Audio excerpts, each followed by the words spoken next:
Hi, this is Stephanie, a Montreal girl in the world in Cyprus today. Today in my video, I would like to introduce you to a writer that I love very much, and I get the chance to do an interview with her.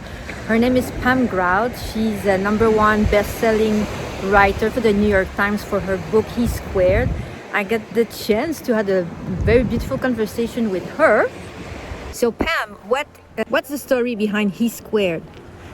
Yes, and I mean it was on the New York Times bestseller list for like 40 weeks or something like that, but it was #1 for a couple weeks. But yeah, that was a great thing. But you know, at the time it was such a whirlwind that I hardly even noticed it. My publisher, of course, was sending champagne and they were so excited about it, you know. But and it was great because that's like any writer loves to be, yes. You know, New York Times bestseller. That's kind a dream. Cool thing. Yeah, so that was really great, but it didn't seem like that big a deal at the time. I mean, it was my 16th book, you know, that finally made it to the #1 New York Times thing. So it's like I'd been writing for a long time, and you know, and I was happy writing, and my books maybe weren't big sensations, but I've been very lucky in that I've always been able to make a living doing what I love to do.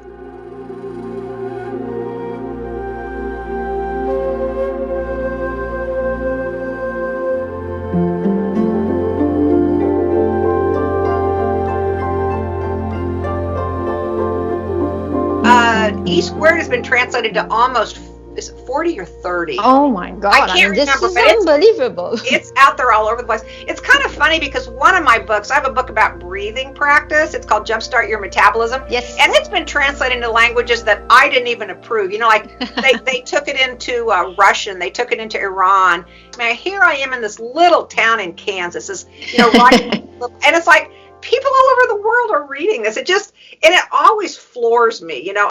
For one thing, I think we're all connected, and I think we all know that on some level, but we forget, you know what I mean? So it's like my job, I suppose, is to just keep reminding myself, which keeps reminding everybody else. And again, I think we're all going to wake up, so to speak, you know, eventually, and because that is the truth of who we are. I think the message that I have is the ultimate truth. Now, we're not always aware of it. Our perceptions sometimes hide it, but I do believe that is where we're going. You know, that is where we're, and maybe that going is not even a word. You know, that sounds like it's a linear time thing, but it's where we, you know, will eventually recognize this truth. I mean, for the most part, I always write what I'm aspiring to be or what I aspire to do. You know, I certainly stumble. I certainly, you know, have my bad days, whatever. But you know, my words are always what I'm aspiring to, because I think words are important. You know, I think what we say, it's like throwing a little magic out there with our words. So, but I sort of write them for myself, and I'm just really blessed, I guess, that other people enjoy reading. Well, I think it's because you speak pure truth. I don't have any other words, but that I feel we all know inside somehow what you're talking about. I believe that's the essence of your message. It's, let's say that we discover that our thought creates our reality, that we are maybe the open power of our life, that we somehow control what's outside from our inside perspective. So when did you discover that? Because you started writing about this long time ago. But, well, I don't know. I think, you know, I was thinking about this the other day. Even when I was in, I don't know, grade school or junior high or something, I remember saying that, okay, so I had like complexion problems or whatever, and I used to say, I'm going to wake up tomorrow with clear skin or whatever. So I always sort of was making these affirmations in a way. I mean, I think that's funny because where did I get that idea that I could somehow pronounce that true? I'm not exactly sure. But anyway, yeah, I kind of always sort of, and again, maybe it's that thing that we all know, like kids, I think, are born knowing that, and then it's trained out of them. You know, we're taught that, no, you've got to follow these rules, and cultural training, you know, gets in the way. You know, all these, we've got to perceive everything, we've got to judge everything, we've got to dissect everything. I mean, this is what we learn to do, and so anyway, I think it's kind of like a return to childhood. In fact, isn't that in a way what every great artist is? You know, like Picasso said, it takes, what did he say about to be like a little child or something like that? It takes a long time to return to be like a little child or something like that. I don't know what was exactly, but yeah. So now that you have so much experience, you must be even more convinced that this is how it is, that you know exactly that this is the truth. Well, as they say, you can't undrink the Kool-Aid, you know. Once you, once you recognize this, I mean, you can forget it for a short time, but you know it. So you know it, and once you recognize it, I think it's easier. And the other thing that's happened for me, I mean, I've always believed this, but since I wrote that book, E Squared, I mean, again, it was just huge. A lot of people bought it, and a lot of people did the experiments, and so I would get all these emails from people. I mean, day after day after day. I mean, hundreds of emails that would start with, "You are never going to believe this." So then they proceed to tell me some story, some miraculous story.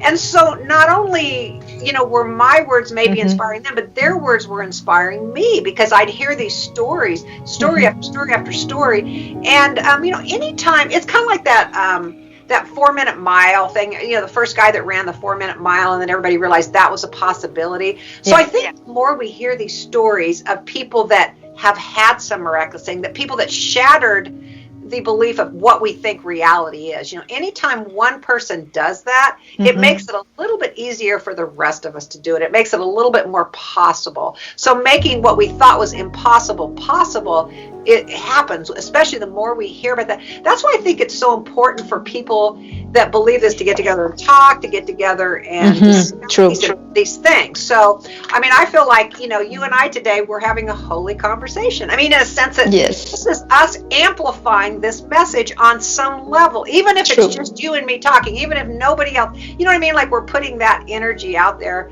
So I think it's important. So, I mean, this message goes way back, I mean, even in the Bible, it says, "Ask and ye shall receive." So, I mean, this message has gone back a long time. And so I think on some level, in other religions, I think there's some, people might have called it prayer, like, I'm going to pray for something to happen. And so in some ways, that's a little bit of like making an intention and believing that there's a force out there, whether it's God, whatever you want to call it, that is helping you, that is in your life. So I think that belief has been out there for a really long time. I think the thing that E Squared might have done is make people recognize that it works for them, even if they don't want to call it God, or if they might have some baggage around God. I mean, that was one of the big chapters in yes I remember. Was that, a lot of people might have stayed away from this idea of setting intentions and creating reality because they have all this baggage around God. So maybe I think the main difference about my book was the fact that I did do experiments.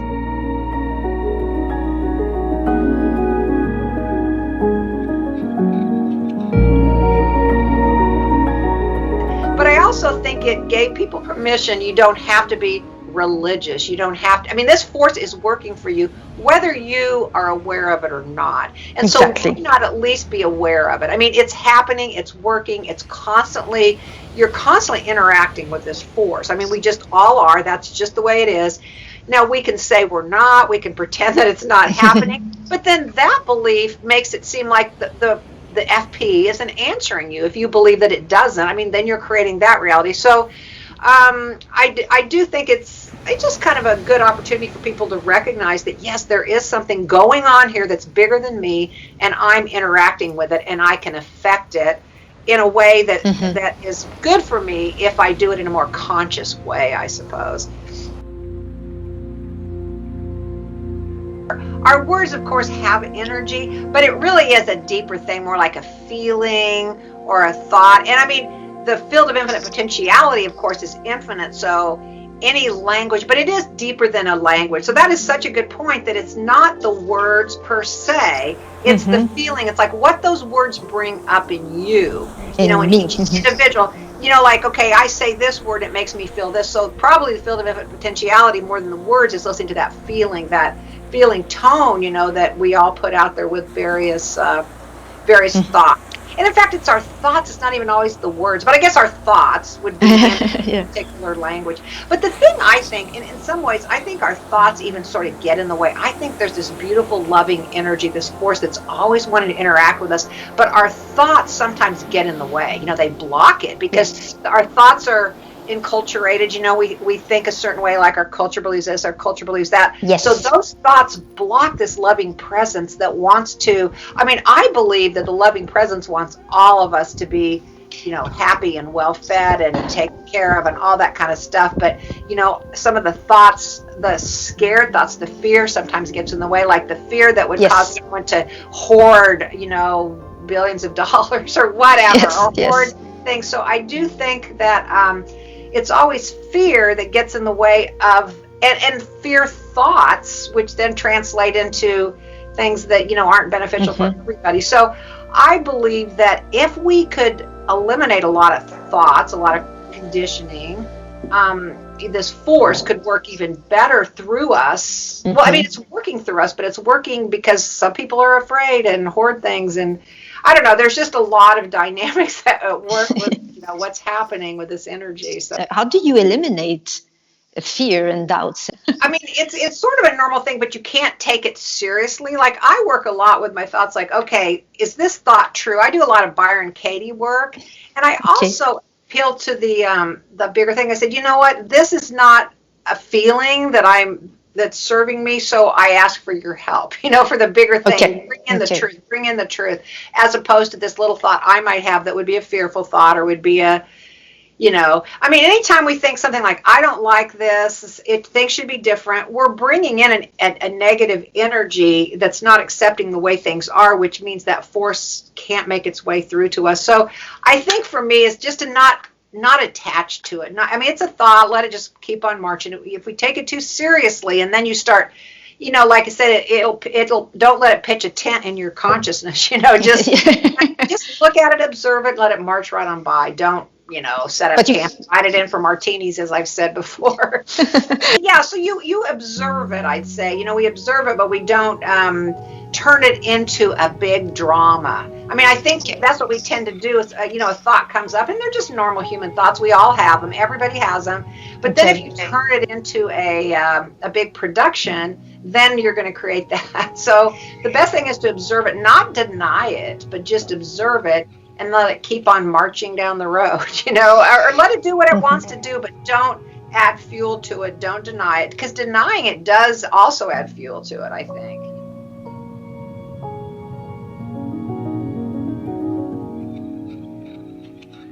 Why do people seem to get stuck in manifesting their dream life in general? Well, again, I think it all comes back to fear. And it's like when they're making an intention, they're actually focusing more on the fact they don't have it rather than the fact that they want it. So it's kind of a little tricky stuff. It's sort of a paradox there. But that's why, you said you read my book, Think and Grow Rich. I mean, I do think living in that frequency of gratitude sort of gets you closer to where that force can come in with good things. In fact, I more than setting intentions these days, I more or less trust this force enough in my life that I just kind of try to get out of the way and let it bring me good things, and let it bring me, like, here's just one little example. This year, because of the pandemic, I haven't been able to travel. All my events, were canceled. So, a lot of things, weren't working supposedly, but rather than live in fear, and it's just like, well, that's just the way it is, I ended up, more money just comes to me. I mean, it's kind of really weird. I mean, weird in the sense of, it's not weird in the sense that I know, because I know I'm taken care of by the universe, but what people would say, well, how could that be? You have all your events were canceled, not able to travel anymore, all these things, but still I have been blessed and things have come to me. So we believe these things that we have to work so hard, and that is a common belief that if we're not working hard, if we're not doing the proper affirmations or whatever, there's all the different things that different coaches will tell you to do. But I don't even consider myself a coach as much as I just consider I'm writing things that I believe for myself. And I don't even try to tell people what to do, but I just know that, you can, if you live more in gratitude, then this force that is wanting to bless you and wanting to interact with you and wanting to guide you will be more available. We block it. So I think what you see a lot of times when people are thinking about manifestation is they're thinking about what's not happening instead of recognizing all the blessings. I mean, from one little tiny kernel of thanks, you can grow into all kinds of amazing things. So it's like that's the big thing. They're on a frequency that's more onto what they don't have. I mean, they think I want this, I want that, but really what they're saying is, I don't have this, I don't have that. I mean, again, it doesn't go back to the words. It's like that energy frequency thing we were talking about earlier. Like the field picks that up. The field knows that. Or you're more inclined to notice all the blessings. I mean, there are blessings. I mean, even just the fact that we woke up this morning. I mean, how amazing is that? You know, a lot of didn't. So I think as you recognize that, and then you start realizing, you know, the universe is trying to bless me. The universe loves me. You know, I think some of us too have this thought like, oh, well, I don't deserve it, or I have to do this because I don't deserve it. So, you know, a lot of it is just recognizing how loving the universe is, how loving this force is. And once you recognize that, then it's like, oh, good, this person's going to let me have its way with it.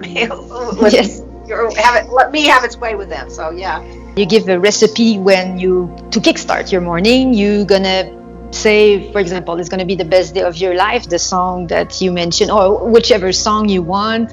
Dance to the bathroom, stretch to the sun, feel like you already won something. Focus on everything that is already going right, that is beautiful and everything. But why spontaneously human beings don't do this? You know, I think this has been a really challenging time for people. And what I believe is that we're sort of seeing, you know, there's an old way of being that just really wasn't working. And I think we're seeing it very clearly. And I think, you know, it's like birth, you know, how birth isn't always beautiful. You know what I mean? It's like as it's happening. So I think we're kind of in a state right now of birth, new things happening.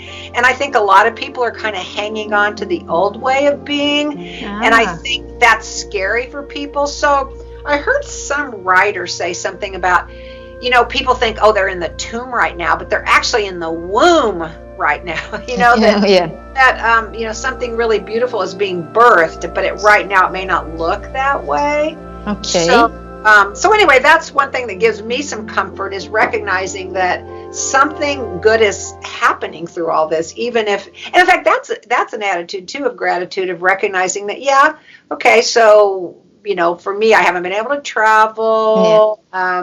You know, things don't always look the way I want them to. It's freezing cold here, but something good is being birthed from this. You know, just trusting that. Yeah,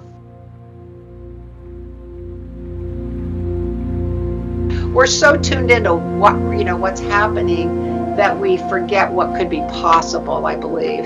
So again, it's always turning towards what could be beautiful happening today. Well, you know, I talk a lot about, are we living in problem state or are we living in possibility state? So yes, it looks like there are problems, and yeah, I'm not saying there are not problems, but if we recognize that there's also infinite possibilities available as well, you know, that's what the field of infinite potentiality. So whatever we're seeing now is just one superposition in this big field, but there's so many other potentialities that we can get into, that we can. So I think a lot of it is just really turning our attention to possibilities and living in possibility state as opposed to living in problem state, which, you know, if we just focusing on the problems, but there's still many possibilities to come from all this. That's true.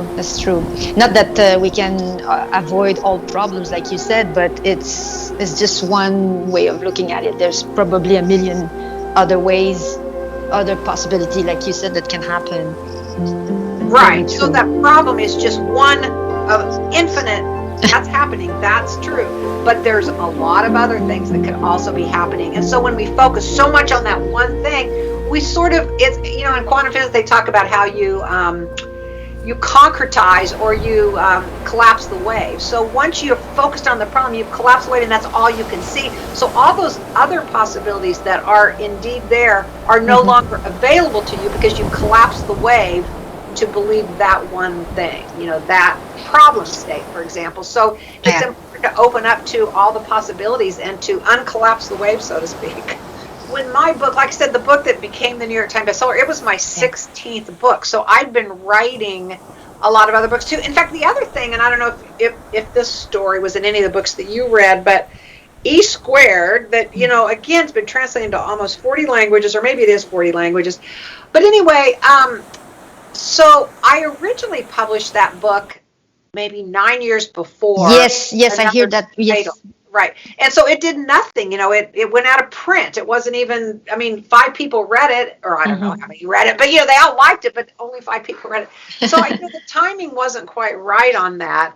But what I did, instead of, oh, my best book didn't do well, I didn't have that thought at all. I just thought, okay.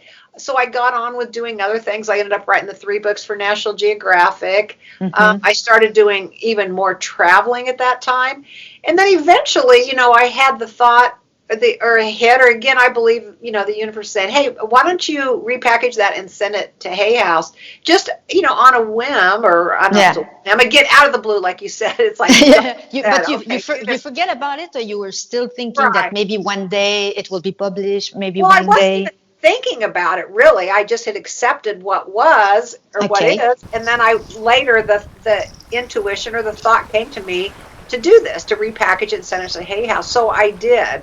So again, I was sort of listening to the guidance or the spirit or whatever, and then that time it was right, so but it's funny because Hay House didn't pay a lot of money for it. It just really, they bought it for very little amount of money. It's since gone on to make millions, of course, but it, they didn't expect it to do that well, but then it just picked up word of mouth. They didn't put any money into it, just word of mouth, and it just took off like crazy. So again, the timing just wasn't right at that time, I guess. But again, I didn't obsess about it. I just went on and did the next book, and but maybe do you think like it took all these years somehow, like after because your word were written, you were in a certain state when you wrote the book, you were definitely using the FP as you were writing, you were influenced, inspired and everything. So maybe somehow it needed that 8-9 years to fermentate, or I don't know, to cook, to eventually come out like this and became the ambassador of the world. Right. So the time was right for it. The timing became right. Yeah. So we don't have any control over time. Well, I don't know if we do or not. I believe that the universe or God or field of infinite potentiality, whatever you want to call it, is much wiser about things than I am. Again, most of my thoughts revolve around limitations and things I was taught by my culture. The fear idea, the ego, what we sometimes call the ego. Yes. Most of what I think I want, like I want it now. Yes, of course, we all want now. But luckily, if you trust that there is a bigger picture going on or a bigger thing going on, that it knows better than I do on when the perfect timing is. So a lot of it might have to do with faith or just knowing. Once you get it, how much you are cared for and loved by this force, then you don't have to worry. I thought I wanted it to happen right then and there. When it came out as God Doesn't Have Bad Hair Days, I thought that was what I wanted. That's what I needed for it to have happen. But I look back and I see that the timing really is perfect. It actually couldn't have been better, as I look. The bigger perspective always does help. I sometimes talk about, we look at a pointillist painting and, when you're right up against it, all you see are dots and it's like, what is this? But as you step back, you can see the big, beautiful pointillist painting, the beautiful picture that comes into play. So, so there's a lot of that, I think, that happens.